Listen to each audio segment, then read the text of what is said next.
Gente, então boa noite, né, a todos. De 3 aqui da Filosofia da Educação. E na aula de hoje a gente vai então trabalhar o texto Trabalho e Educação, Fundamentos Ontológicos e Históricos, escrito pelo professor Dermerval Saviani. Para quem não conhece o professor Dermerval Saviani, ele é essa pessoa aqui, né, em tela, na nossa tela. E o professor Dermerval, ele tem uma formação muito parecida com outro professor que a gente viu na aula passada, o Lucchesi, também, né, do interior ele é do interior de São Paulo, né, teve uma formação eclesiástica, assim como o professor Lucchesi, fez a graduação em filosofia, o doutorado também em filosofia, né, o Lucchesi tinha feito em filosofia e teologia, e depois o doutorado em educação. E a atuação do professor Dermerval Saviani, ela basicamente foi nas universidades de São Paulo, né, na UFSCar, que é onde se formou o nosso colega aqui do Instituto Federal, né, o professor Gustavo Pinto, né, na PUC de São Paulo e na Unicamp. Nesse texto, né, denominado Fundamentos Históricos e Ontológicos da Relação Trabalho-Educação, né, ou melhor, né, ele coloca o texto, ele inicia o texto dizendo, né, intitulando o texto Fundamentos Históricos e Ontológicos, né, na relação trabalho e educação. E vocês veem aqui que depois eu coloquei com hífen, né, e isso, na verdade, é o próprio texto, a própria introdução do texto. O Saviani, ele vai justificar que essa aqui seria a expressão mais correta, né, de escrever o título do texto dele. Se vocês não lembram, né, a palavra ontológicos aqui, né, na verdade, a palavra ontologia, ela tem a ver, né, ou ela está designando a área da filosofia que estuda o ser das coisas, né. Para a gente tentar entender um pouquinho isso, pessoal, é mais ou menos assim: o que caracteriza uma coisa ser aquilo que ela é e não ser outra coisa, né? Enquanto eu sou algo, eu não posso não ser esse algo ao mesmo tempo, né? É mais ou menos aquela brincadeira que talvez vocês já viram com o Pablo, né? Aquilo que é, e aquilo que não é, não é. E aquilo que não é, não pode ser ao mesmo tempo, né? Não, então, assim, quando a gente está falando de ontologia, a gente está se referindo àquilo que de mais essencial tem para caracterizar um objeto, um sujeito, um ser humano, ou alguma coisa abstrata. Então, por exemplo, né, neste caso, como a gente vai trabalhar, né, o que é o ser humano, a pergunta que o Dermerval Saviani faz é tentar desvendar quem que é o ser humano, ou o que caracteriza efetivamente o ser humano. Então, a palavra ontologia, né, ou o fundamento ontológico, é perceber o que há de essencial no ser humano, que se a gente tirar dele, ele deixa de ser humano. É basicamente essa a pergunta que a gente quer fazer. Se a gente for brincar aqui, né, com a gente, né, o que entre eu, Marcos, a Aline, a Máblia, a Kessia, o Lucas, o Maurílio e a Vivian, o que entre nós, que somos tão diferentes, né, estamos em lugares diferentes, o que entre nós tem de comum e que faz a gente ser designado como ser humano e não como animal, né? Então, essa é a pergunta. Quando a gente fala em ontologia, né, ou característica ontológica, é saber o que dentro dessa diversidade, que, por exemplo, nós aqui na sala estamos, né, com diferentes sujeitos, mas o que entre nós tem de comum e que todos nós podemos, sem sombra de dúvidas, dizer que nós somos humanos. Então, essa é a pergunta que o Dermerval está fazendo para a gente. Alguns filósofos, né, como Aristóteles, por exemplo, colocaram para a gente que o que caracteriza a essência do ser humano, né, ou a essência da humanidade, é a racionalidade, né, é o ser racional. Então, muito provável que vocês que fizeram filosofia no ensino médio ou já ouviram falar isso, né, o que diferencia o homem, né, o sujeito humano, dos outros seres vivos é a sua racionalidade. Mas daí a gente tem uma pegadinha, né? Daí a gente pode pensar assim, beleza, e aqueles sujeitos que a gente considera humano, que não têm racionalidade, eles não são humanos, então?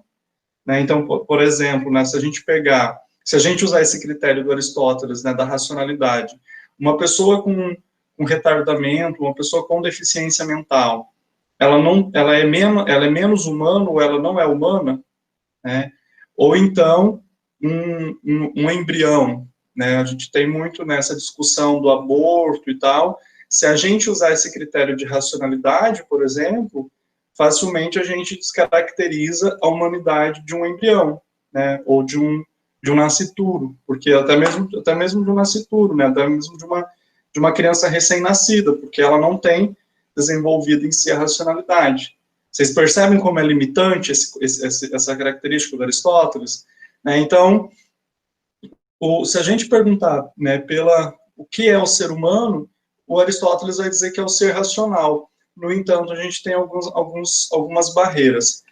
O Dermeval Saviani, ele prefere uma outra característica um outro autor que se chama Bergson, que é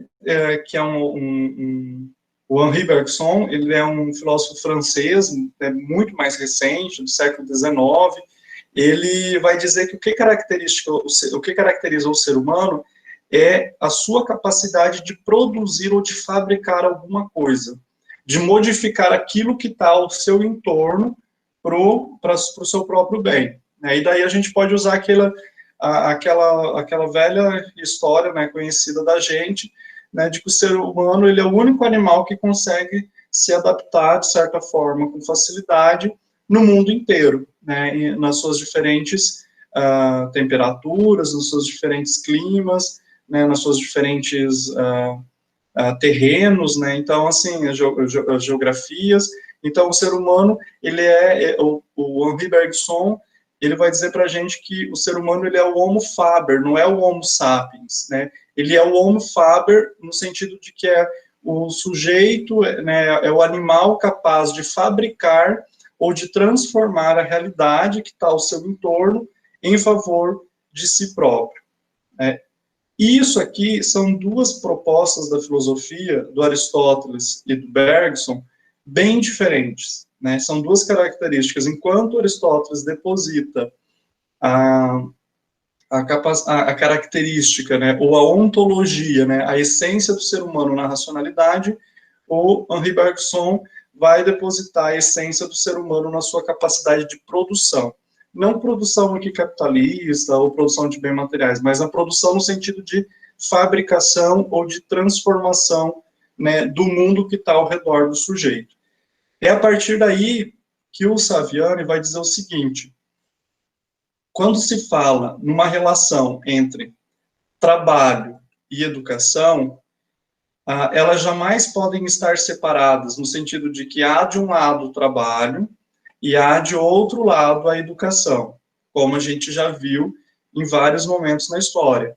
Para o Saviani, e aqui eu já antecipo, né, é quase que um spoiler do texto, né, para o Saviani, o que existe é uma relação entre trabalho e educação, aonde, ao trabalhar, né, ao fabricar esse mundo que está ao redor, o sujeito, né, o ser humano, ele aprende, é um pouco daquela ideia do aprendizado pela prática, e ao estudar, ao se educar, ao investigar, ao filosofar, o sujeito ele passa a trabalhar de forma diferente também.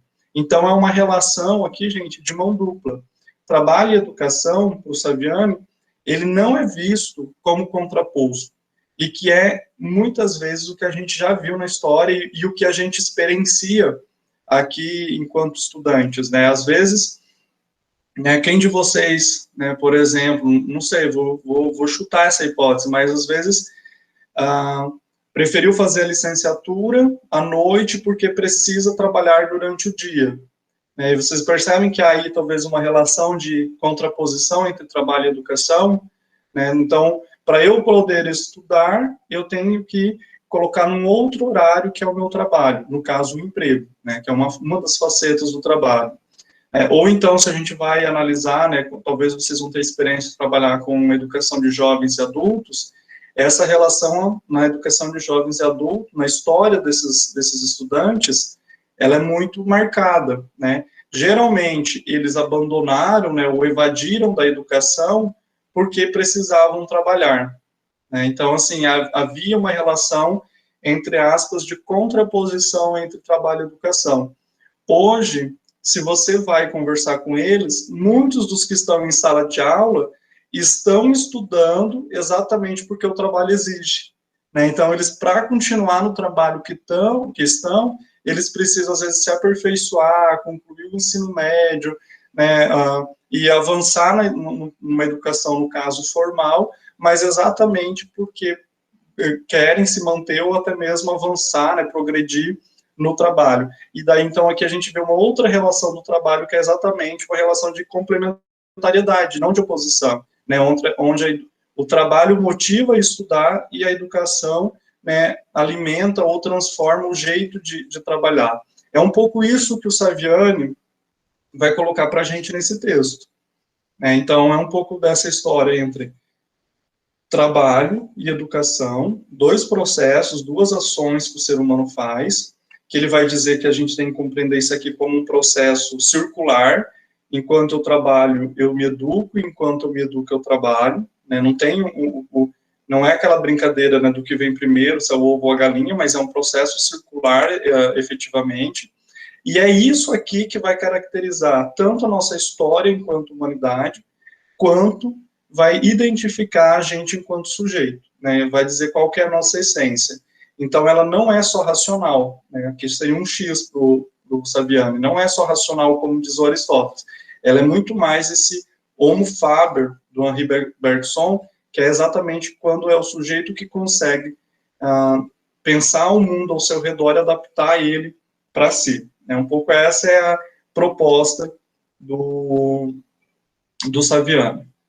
Muitas vezes o Saviani vai falar para a gente, né, ele diz assim, que há uma ideia, às vezes, abstrata e universal de uma essência humana na qual estaria inscrito o conjunto dos traços característicos de cada um dos indivíduos que compõem a espécie humana, em detrimento das particularidades sociais, culturais e históricas. É um pouco isso que eu falei. O que ele está investigando aqui, né, é exatamente qual que é esse traço, ou essa ideia abstrata universal, que por trás aqui da nossa diversidade, né, enquanto, né, homens, mulheres, mais jovens, mais velhos, brasileiros, europeus, enfim, enquanto, né, tudo dentro de uma diversidade humana que a gente tem, qual que é o traço ou uma ideia comum que vai conseguir apontar o que tem de humano, qual que é a essência humana dentro dessa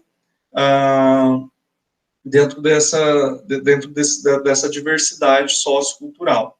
Então, diferente dos animais, né, que se adaptam à natureza e que vão, né, ou até mesmo das plantas, né, que vão se adaptar à natureza, os homens, né, ou os seres humanos, homens e as mulheres, eles têm de adaptar a natureza a si, né, eles que transformam aqui a natureza entendida enquanto mundo, né, eles que transformam o mundo, né, para si e para atender muitas vezes as suas demandas. Então, o ser humano ele vai se diferenciar dos animais exatamente a partir do momento em que ele começa a produzir os seus próprios meios de vida, né, adaptando o mundo para a sua sobrevivência.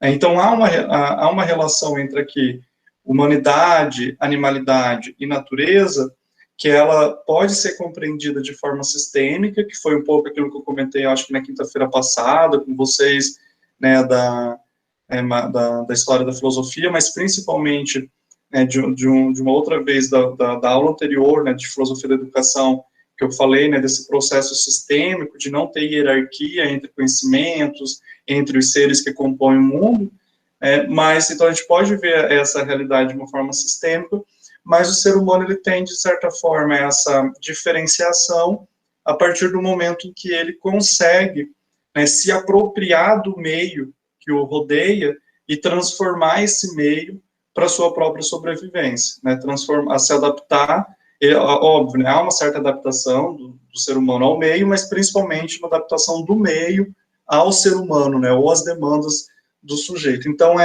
nessa característica, né, de o ser humano conseguir agir sobre o mundo, transformar o mundo que o cerca, produzir algo a partir desse mundo concreto que o cerca, que o vai diferenciar dos outros sujeitos, né. Aqui ele resume, né, é um texto, uma parte que eu peguei do texto, né, que ele vai falar, então, dessa transformação ou dessa ação do sujeito sobre o mundo, né.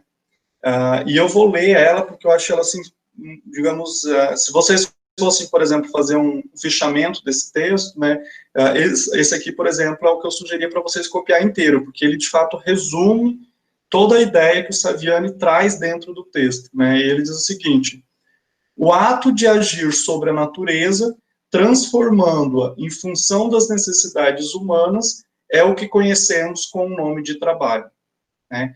Percebo, gente, isso aqui ele tá fazendo em diálogo com aquele texto que eu apresentei para vocês ali no início, do Ricardo Antunes, que é expandir o conceito de trabalho. Trabalho não quer dizer emprego, pode ser emprego também, mas trabalho é todo ato de agir sobre o mundo, né? Qualquer coisa que você faz sobre o mundo, limpar a casa, plantar uma flor, construir uma casa, né? Andar, qualquer ação que você faça sobre o mundo, né, cuidar de alguém, tudo isso é trabalho, né, que pode ou não ser remunerado, né, você pode receber por isso ou você pode fazer de graça, né. Então ele continua: se o trabalho é todo ato de agir sobre o mundo e transformar esse mundo para si, podemos, pois, dizer então que a essência do homem é o trabalho. Vejam, não é a racionalidade proposta por Aristóteles, é o trabalho, é a ação, é a capacidade de transformar com intencionalidade, né, transformar com alguma intenção o mundo para si.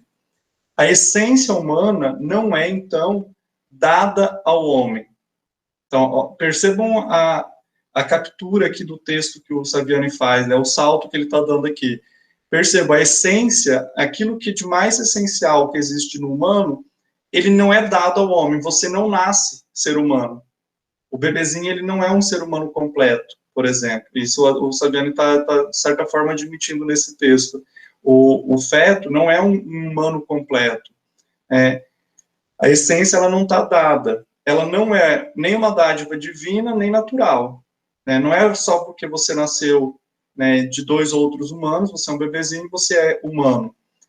Ela não existe a própria existência do homem. A essência, ela só vai existir depois que esse ser humano ele está existindo, depois que ele começa a ser na vida, a existir, né? Ela é o quê, né? A essência humana ela é produzida pelos próprios homens, né? O sujeito, a gente não nasce ser humano, a gente se torna ser humano. É mais ou menos a proposta aqui do Saviani, ela é muito próxima, aí talvez daquela vertente feminista, né, se eu não me engano, vocês me corrijam se eu estiver citando errado, mas se eu não me engano, da Simone de Beauvoir, né, que ela vai falar que ninguém nasce mulher, mas se torna mulher. É um pouco essa a frase do Saviani aqui, mas em outro contexto, mas muito parecido. A gente não nasce pronto, a gente se constrói enquanto ser humano ao longo da vida, e isso se dá pelo quê? Pelo nosso ato, pelas nossas ações sobre o mundo, né, pelo nosso trabalho. Né? Então, o que o ser humano, né, o que o homem é, ele o é pelo trabalho. Né? A essência do homem, então, é um feito do próprio ser humano. Perceba a guinada que o Saviani está dando nessa citação. Né? Ele está dizendo o seguinte: não existe uma essência, uma característica que ela seja dada, pronta, acabada, e que quando você nasce, você, do início ao fim da sua vida, você é o mesmo ser humano. Não, o ser humano ele é um processo, esse processo é sempre um processo de transformação que se dá pelo trabalho. E você construir a sua essência não tem nada a ver com, né, no caso do Saviani, não teria a ver com você ter uma essência, né, dada por Deus ou dada pela natureza, mas é uma essência que é construída a partir do próprio ser humano, a partir, né, das demandas que o ser humano constrói para si e que, ao querer construir para si, vai transformando o mundo ao seu redor. Então, para ele, o que marca, de fato, a essência humana não é a racionalidade, não é o sentimento, não é a política, né, como também Aristóteles vai dizer, né, que o ser humano é um animal político, mas efetivamente é um sujeito que trabalha. Todo ser humano é um sujeito que trabalha.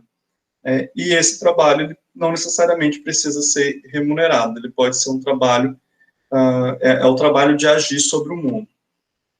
Aqui ele vai continuar, né, afirmando, então, que, não, que a natureza e nem não vai dar de forma, digamos, espontânea essa essência da humanidade, até porque o ser humano, ao se transformar humano, ele se destaca da natureza, né, então a gente o destaque exatamente que a gente faz da natureza não é porque a gente raciocina ou reflete sobre ela, mas é porque a gente consegue agir sobre ela, então ela não é dada pela natureza, né, as nossas ações, ela é diferente do, né, isso aqui a gente poderia também colocar em questão, né, alguns filósofos vão colocar em questão, mas de certa forma, para o Saviano, as nossas ações, ela difere dos animais, porque os animais, quando agem sobre a natureza, eles fazem por instintos, né, eles não refletem. A gente não, a gente reflete. Essa reflexão é o processo de se educar, é você pensar, né, a ação sobre o mundo. Quando você age, é o processo do trabalho, né? Didaticamente, a gente separa isso, a gente coloca educação de um lado e trabalho do outro. Uma hora você para estudar, para depois trabalhar. Mas na vida, no mundo, na verdade, isso está numa constante, né? E talvez, né, para a gente pegar um exemplo aqui, né, de vocês, né, a Aline, a Mabel, né, o Lucas, digamos assim, vocês estão fazendo licenciatura. Então, parece que nesse momento vocês estão parando para estudar e o trabalho fica de lado, né? O trabalho que a docência está de lado. Daqui a pouco começa a se inverter. Vocês começam a fazer estágio, vão para dentro da sala de aula, começam a ter suas primeiras experiências de trabalho, e vocês vão ver que vocês às vezes aprendem muito lá no trabalho e trazem a experiência de lá para a sala de aula. E daí vocês começam a perceber essa relação de complementariedade. Uma hora você age, né, você faz a docência, você está em sala de aula, dá a sua aula, você está agindo sobre o mundo. Outra hora você para refletir, está se educando. Né? Esse processo de reflexão é que também vai destacar, né, o sujeito da natureza. Mas, como o Saviani diz, não é só esse processo de reflexão, não é só essa racionalidade. Ela só vai existir porque há um trabalho antes. Né? Há essa fabricação do mundo pelo próprio sujeito. Então, aqui a importância do trabalho como característica, né, do sujeito humano. Se a gente for perguntar para o Saviani, né, o que define, né, o sujeito, então, não é a racionalidade, mas é a atuação, é o trabalho, é a ação do homem ou da mulher sobre o mundo que o cerca. Né? Tudo isso é trabalho. Né? Tranquilo, gente? Então, essa é a primeira, assim, característica que ele quer dizer, né? Trabalho é um conceito amplo, é tudo aquilo que eu estou agindo sobre o mundo, e esse conceito ele não se separa do processo formativo, né? Eu me formo humano, eu me torno ser humano, eu me torno um sujeito, eu aprendo a viver e me tornar humano a partir do momento em que eu trabalho. E vice-versa, eu melhoro o meu trabalho quando eu paro para fazer uma reflexão sobre ele, né? E a partir desse panorama central, o Saviani ele vai fazer meio que uma proposta histórica, né? Então ele pega esse panorama central desses dois conceitos, trabalho e educação, e ele vai pensar desde o início da humanidade, né? Essa é bem uma característica um pouco historiográfica que ele faz no texto, como que se deu essa relação entre educação e trabalho ao longo da história da humanidade, né? Desde lá, né, lá dos primatas, né? Então ele vai falar que no início, né, ele cogita aqui, né, a partir dos estudos históricos, né, no comunismo primitivo, né, ou no início da formação dos primeiros grupos sociais, né, os sujeitos, ou os homens, né, eles se apropriavam coletivamente dos meios de produção da existência, e nesse processo se educavam e educavam as novas gerações. Né, tudo era feito de forma comum. Né, então, aqui, se a gente for marcar, né, no início da nossa humanidade, né, não existia a escola, não existia um processo formativo institucionalizado como nós temos hoje. Lá no início, a educação, ela se dava na vida concreta, ela se dava, né, pela apropriação desses meios de produção, ou seja, pela apropriação do mundo que cerca, né, que cercava esses sujeitos. Todo mundo ensinava todo mundo e todo mundo aprendia com todo mundo, a partir dessa relação de sobrevivência, de você adaptar o mundo para sobreviver, né. Se vocês forem aí pegar né, quem gosta de filmes, né, pegar esses filmes de Discovery Channel, ou então pegar a História do Fogo, se eu não me engano, é um pouco essa brincadeira que o Saviani está mostrando para a gente, essa é um pouco a ideia, né, de que não há uma institucionalidade da educação e todo mundo aprende com todo mundo para sobreviver. Esse é um primeiro momento que ele coloca para a gente. No entanto, né, logo depois que começa, né, a sair dessa formação social, onde você tem as comunidades primitivas, tentem um pouco imaginar, assim, bem forçadamente, gente, assim, um pouco a ideia de uma comunidade indígena, né, uma comunidade indígena, muito entre aspas aqui, não integrada ainda, né, com a sociedade branca, mas, assim, uma comunidade indígena que talvez tenha lá a sua escola e tal, já sofreu um processo de institucionalização educacional, mas aonde as pessoas, elas vivem de forma comum, né, onde você não tem essa separação entre, né, idade, entre classe, quem é mais rico, quem é mais pobre, há uma comunidade, efetivamente, há um bloco de pessoas que vivem de forma comum e eles se ensinam e aprendem ao mesmo tempo. É um pouco essa a ideia que o Saviani está trazendo, mas de um comunismo primitivo, né? Essa ideia, lá no comunismo primitivo, é de que trabalho e educação não se separavam, né? No entanto, Saviani, seguindo bem uma perspectiva aqui marxista, né, do Karl Marx e do Engels, ele vai colocar para a gente que a apropriação privada da terra, né, então, a partir do momento em que alguns grupos sociais começam a se apropriar da terra, isso vai provocar uma certa ruptura dessas comunidades, porque algumas pessoas passam a ser proprietários e outras pessoas passam a ser não proprietários, né? Algumas passam a deter os meios de produção, a deter os bens materiais, e outras não, né? Isso vai fazer com que algumas consigam, né, no caso, os proprietários, negociar suas propriedades e para esses não proprietários, a fim de que estes, não sendo proprietários, trabalhem na terra desses proprietários, e esses que são proprietários não precisam trabalhar, porque, né, há alguém trabalhando por eles, né? Então, é um pouco essa a ideia, né, de que o Saviani vai colocar, que é ali que vai iniciar a ruptura entre educação e trabalho. Isso eu estou falando para a gente, né, aí muito provavelmente 600, 700 antes de Cristo, né, onde você começa, ou muito mais, gente. Se a gente for pegar, por exemplo, a história, né, quem for cristão aqui, né, se a gente for pegar, por exemplo, desde do Antigo Testamento, não tem essa ideia, né, da busca da terra prometida, né, do povo eleito para estar numa determinada terra, e o que, na verdade, se está fazendo ali no Antigo Testamento é uma disputa territorial, né, a gente está fazendo a primeira ideia de apropriação privada da terra, né, isso vai passar pela Grécia, vai passar por Roma, pela Palestina, então, assim, há alguns grupos sociais que passam a demarcar um território, né, e dizer, não, isso aqui é nosso, se você quiser viver aqui dentro, você vai ter que trabalhar para sustentar a gente, né, vai ter que trabalhar para produzir mais e sustentar a gente, porque como a gente detém os meios de produção, a gente não precisa trabalhar, a gente é o proprietário, vocês trabalhem e vai ter que sustentar tanto vocês quanto a gente, um pouco é essa a ideia.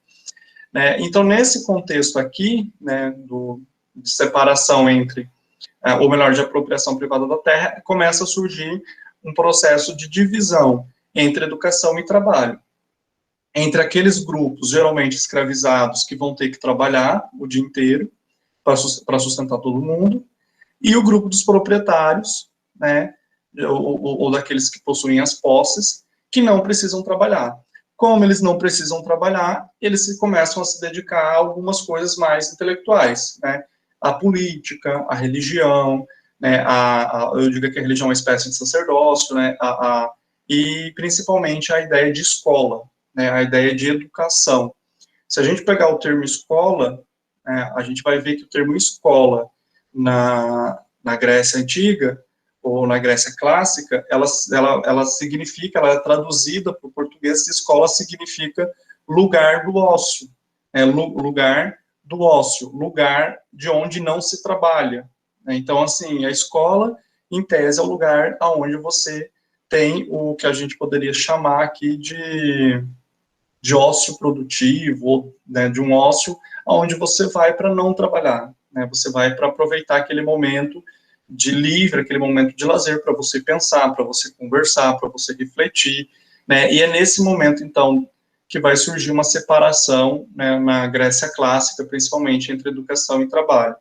Né, se vocês pegarem aí filmes sobre o Império Romano, pegar aí os textos do Platão, ou mesmo do Aristóteles, mas principalmente do Platão, vocês vão ver aí que, né, por exemplo, o Platão, ele dividia a sociedade em classes, né, você tinha em 3 classes, né, é como se as pessoas nascessem separadas em 3 classes, aquelas que iam trabalhar, aquelas que iam defender a cidade e aqueles que iriam governar. Né, então, basicamente, eram 2 classes que trabalhavam, né, através da guerra e do trabalho produtivo, e a classe dos governantes, que era a classe intelectual. Então, há aqui, né, no início da história da humanidade, uma separação entre trabalho e educação. Né? Isso se dá, então, por dualidades, né? Os homens livres e os escravos, as atividades intelectuais e as atividades produtivas, de um lado a escola, separada totalmente do trabalho, né? Aqui é o que eu falei para vocês, né, da escola enquanto, né, a palavra escola derivando do grego, né, que é o lugar do ócio, do tempo livre, né, então não tinha essa relação entre trabalho e educação no início da filosofia clássica já, e isso se estende a toda a filosofia medieval, a ponto, né, de durante a filosofia medieval a gente ter uma concepção, por exemplo, de que o trabalho ele era um castigo de Deus, né? As pessoas, os monges, né, aí fica a indicação do Em Nome da Rosa, para quem se interessa, efetivamente vão pensar a ideia do não trabalho, né? O trabalho, ele é como se fosse ele não é digno, né, de quem é filho de Deus. O trabalho ele deveria ser puramente intelectual. O trabalho ele deveria ser o pensamento. O ser humano ele deveria cultivar essa ideia de essência racional dele, não, né, de fabricação ou de produção sobre o mundo. Né? Então há aqui uma espécie de dualidade. Só que o que vai acontecer, gente? Né? O que acontece, né, depois do Renascimento? Né, a gente vai ter, e isso estou fazendo por a perspectiva histórica que o texto do Saviani traz para a gente. Né, ele vai por cada etapa aí, né, filosofia antiga, medieval. Quando chega a filosofia moderna, a gente está num processo do Renascimento, né, e o processo de industrialização, que depois se desencadeia num processo de um capitalismo, né, num processo capitalista. Dentro desses novos modos de produção, que é o processo, né, de industrial, não vou dizer nem capitalista, mas o processo industrial, né, onde você tem um maquinário muito específico para a produção em massa e em grande escala, essa demanda das indústrias, ela vai precisar de pessoas que precisavam de certo conhecimento técnico, não é? Se você pegar ali no período medieval, a gente vai ter o artesanato em voga, né? Os feudos, e ali você não precisava de um conhecimento muito técnico, você aprendia ali entre pais e filhos, você ia, né, por a tradição ensinando essas técnicas que eram simples, de certa forma. No processo moderno, né, ou melhor, na época, né, no período moderno, o processo de industrialização, né, com a introdução do maquinário, ele vai exigir que, pelo menos, os trabalhadores, eles tenham um certo conhecimento, que, por exemplo, a gente pode dizer que, pelo menos, ele saiba ler para interpretar um manual, né, e saber como que aquela máquina funciona, por exemplo, né.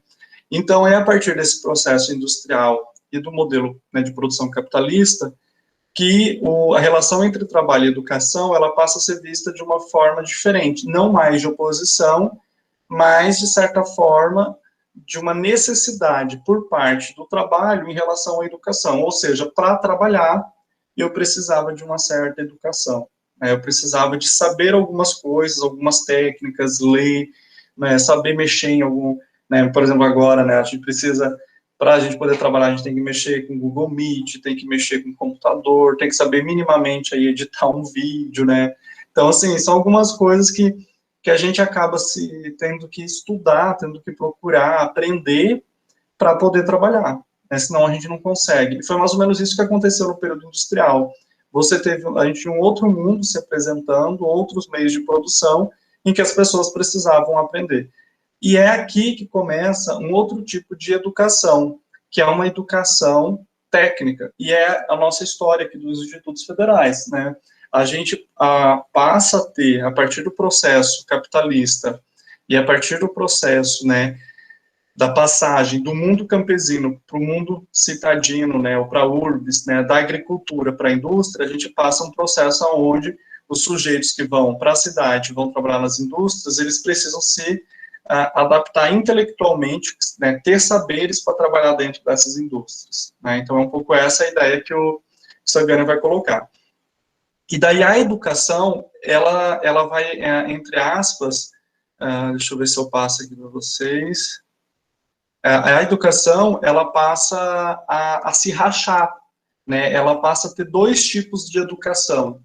Uma educação voltada para essa demanda imediatista, né? Ou uma educação instrumentalizada para o trabalho, né? Então, não é uma educação complementar ao trabalho, mas é o básico. Você tem que saber o básico para resolver o problema que está iminente ali, né? Você tem que, por exemplo, saber levantar uma parede, mas você não precisa conhecer todo o sistema, toda a compreensão das edificações, etc.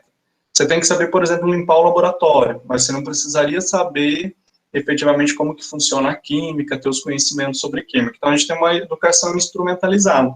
E a gente vai ter, de um outro lado, um outro tipo de educação, que é uma educação intelectualizada, que vai ser voltada principalmente para as elites, né, continua sendo para as elites, aonde você vai ter a formação em letras, em artes, em filosofia, nas ciências, no sentido da educação científica, dos fundamentos da ciência, né? Então, o que o Saviano vai colocar é que desde o processo industrial, e os institutos federais, eles têm um pouco essa disputa, essa ideia, desde o processo industrial, voltou a se restabelecer os laços entre educação e trabalho, né, e daí por isso que ele está colocando e não um hífen aqui, há uma certa relação, mas essa relação ela é um pouco conflituosa. Por quê? Porque algumas classes, alguns grupos sociais, eles têm acesso à educação, mas não necessariamente precisam trabalhar. E outras classes, elas têm acesso a uma educação voltada para o trabalho, né?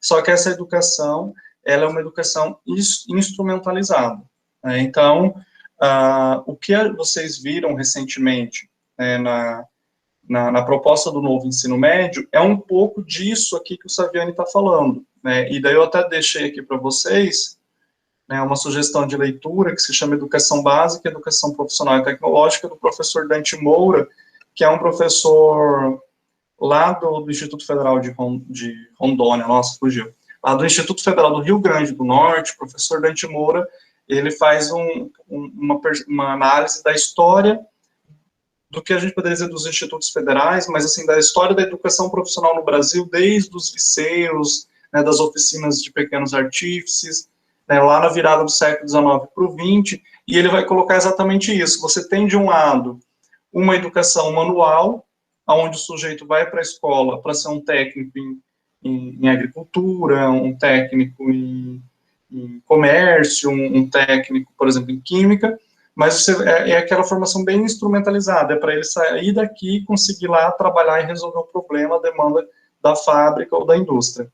E você tem, de um outro lado, uma educação, de certa forma, mais ampla, né, onde você vai ter aí os cursos de bacharelado, de letras, de direito, as engenharias, etc., aonde você tem ou até mesmo, por exemplo, se a gente for pegar, né, as licenciaturas, elas são um curso assim, muito mais intelectualizado e que às vezes não tem uma relação direta com o trabalho, né?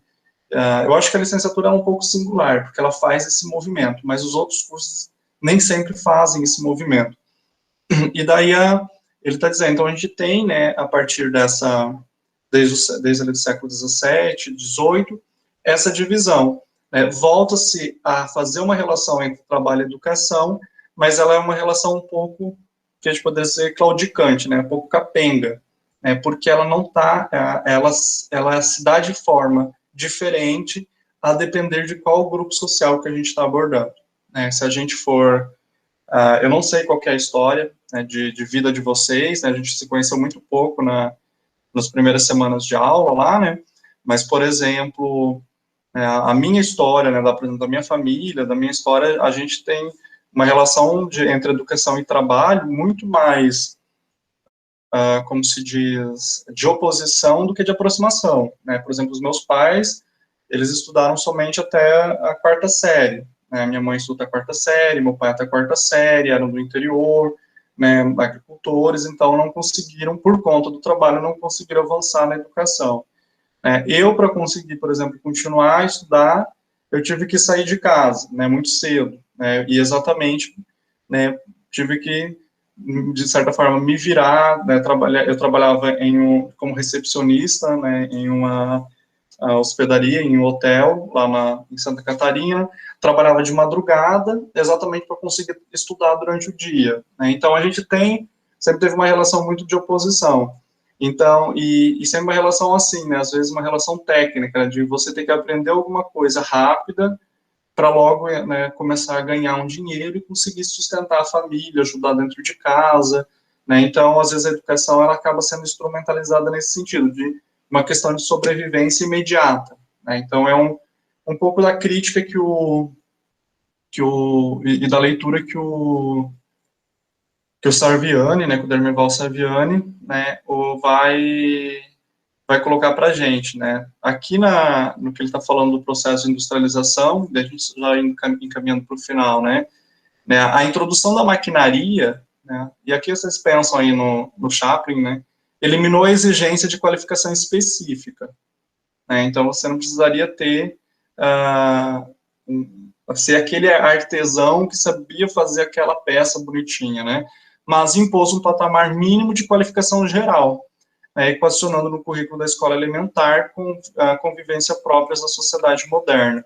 Na verdade, assim, então, você não precisaria ter aquela técnica específica, né, ser né, o sujeito que sabe fazer isso, ponto. Não, mas agora você tem que saber de tudo um pouquinho, mas o básico para que você dê conta, né, de, por exemplo, ao entrar dentro de uma fábrica, você saber mexer com uma máquina, saber apertar um parafuso, saber parte do processo de produção. Talvez você não vai saber todo o processo, mas pelo menos parte você vai ter que saber para dar conta de manter o processo funcionando.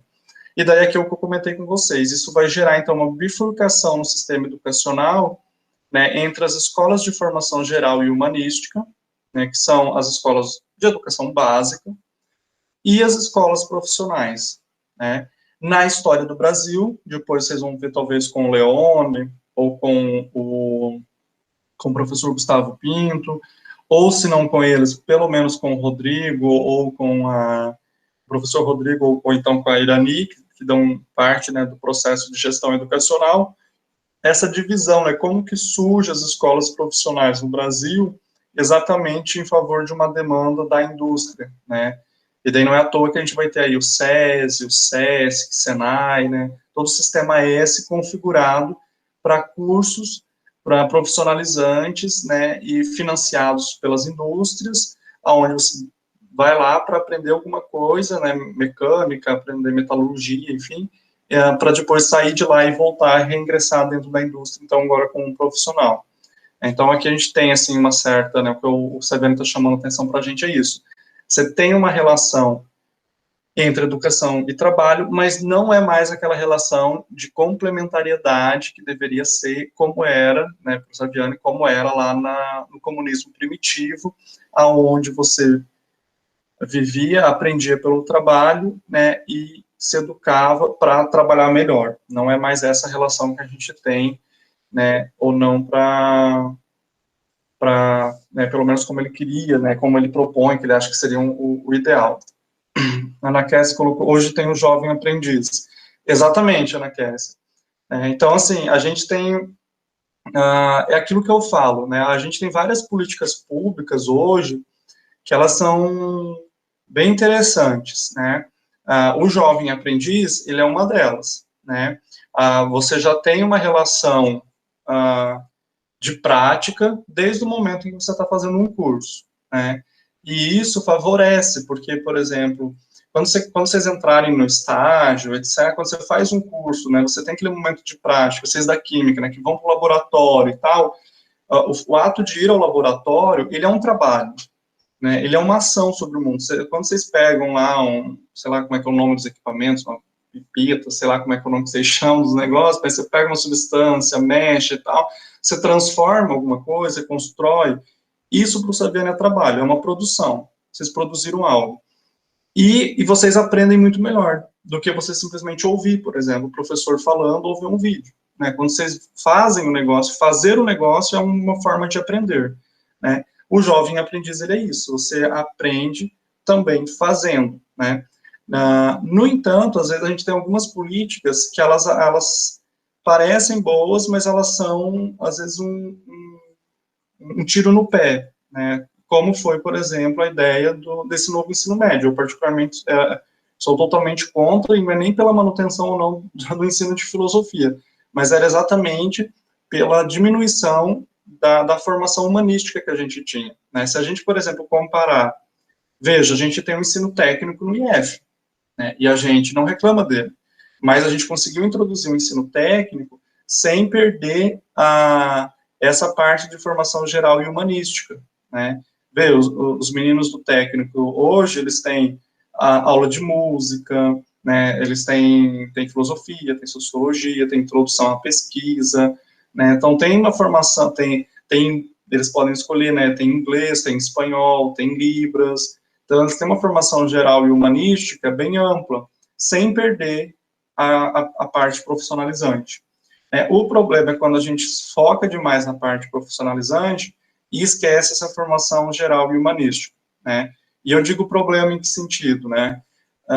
Quando você vai, né, por exemplo, sai do ensino médio, né, falando aqui do ensino médio, e vai acessar, por exemplo, um curso superior, infelizmente, ou felizmente, não sei, as universidades, elas estão configuradas para deixar entrar quem tem essa formação geral, né? E se você tem uma formação muito específica, muito profissionalizante, e não domina minimamente aí, né, o português, né, então, tanto que vocês sabem o peso que tem, né, a redação aí em alguns processos seletivos de algumas universidades, né, mas se você não domina muito bem o português, ou às vezes não domina muito bem conhecimentos gerais, né, sobre sociologia, política, atualidades, etc., às vezes você deixa de entrar, né, na universidade, ou até mesmo em outro, né, não só na universidade, mas às vezes em concurso, em alguma empresa e tal, porque às vezes não tem essa formação geral. Então, o problema, né, que a gente vê é quando você mantém essa bifurcação, né, entre dois tipos de formação, dois tipos de escola, né, a de formação geral e humanística, e a escola estritamente profissionalizante. Né? Então, mas a ideia é um pouco essa, assim, que o texto está trazendo. Existe uma relação entre trabalho e educação, que ela pode ser de complementariedade, que é o que o Saviani, né, vamos tentar fazer um resumão aqui para encerrar a aula. Existe uma relação de complementariedade entre trabalho e educação, que se deu no comunismo primitivo, né, lá nas sociedades primitivas.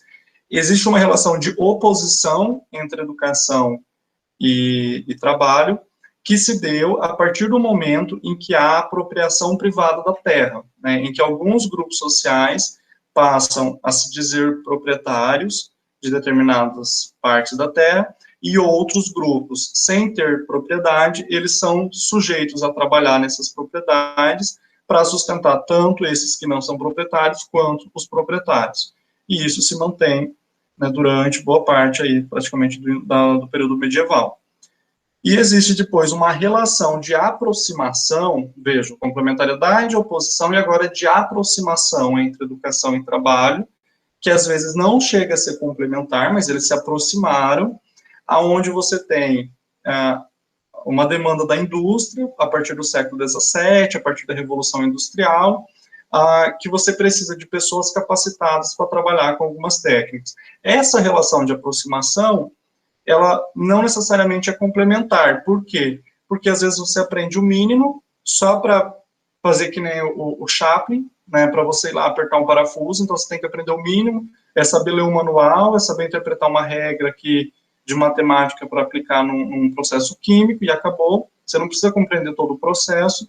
E, por outro lado, às vezes você tem uma formação, para alguns das elites, de uma formação geral e humanística, em que ela simplesmente fica florida, né? Você sabe falar francês, você sabe falar inglês, você, né, sabe filosofia, literatura, mas essa pessoa aqui sobrevive à custa dos outros, né? Ela tem aí suas propriedades e acaba não trabalhando porque ela é sustentada por outras pessoas, porque ela tem posses, né? Então é um pouco essa a ideia que o Saviani coloca para a gente. De toda forma, apesar dessas diferentes tipos, né, de relação, seja de complementariedade, de oposição ou de aproximação, né, o Saviani, ele vai continuar dizendo que o que determina o fundamento ontológico do ser humano, né, o que determina ser humano, né, é o trabalho. Né? O trabalho, ele vem antes da educação. Você aprende a trabalhar e no processo de trabalho você reflete sobre ele. Gente, isso é bem uma perspectiva marxista, né? A gente tirou, eu e o Pablo tiramos até o Marx da ementa da disciplina, né? Porque, por exemplo, o Marx, ele não vê a educação, entre aspas, com bons olhos, né? E isso não é ruim, né? Na verdade, a gente tirou porque o Marx não tem uma filosofia da educação. Na verdade, a educação para o Marx, nos termos que ela é posta hoje, né, ela é uma educação, de certa forma, elitista, ela faz parte da superestrutura, né, vamos tentar lembrar aí, né, tem a superestrutura que reproduz a sociedade, e é ela que vai determinar a infraestrutura, que são os bens materiais, são as condições humanas. Para o Marx tem que ser o contrário, né, a vida ela tem que partir daquilo que eu tenho ao meu redor, para depois eu construir as instituições, né, a educação, a política, a cultura, isso vem tudo depois, e não antes. Né, então, por isso que o Saviani, como um bom, né, filho do marxismo, ele vai dizer que o trabalho ele antecede a educação, mas assim, ele antecede, mas ao mesmo tempo ele está de certa forma naquele processo circular, né? Eu não trabalho, eu não consigo trabalhar sem me educar, sem aprender alguma coisa com aquilo, e eu, né, preciso de me educar, eu preciso de uma educação, de um processo de reflexão minimamente para eu aperfeiçoar o meu trabalho. Aquele que não se detém sobre uma reflexão sobre o seu trabalho, sobre aquilo que faz no mundo, ele acaba fazendo as coisas por fazer e não cria sentido, né? Não dá sentido aquilo que faz, não melhora, né? Sempre foi assim, sempre vai ser, não busca solução para os problemas que tem, né, no trabalho, no mundo, na vida, né? Sempre vai repetindo, meio que por instinto animal, né, a ação sobre o mundo. Então, a educação, ela tem essa ideia de refletir sobre a ação que a gente faz no mundo. Gente,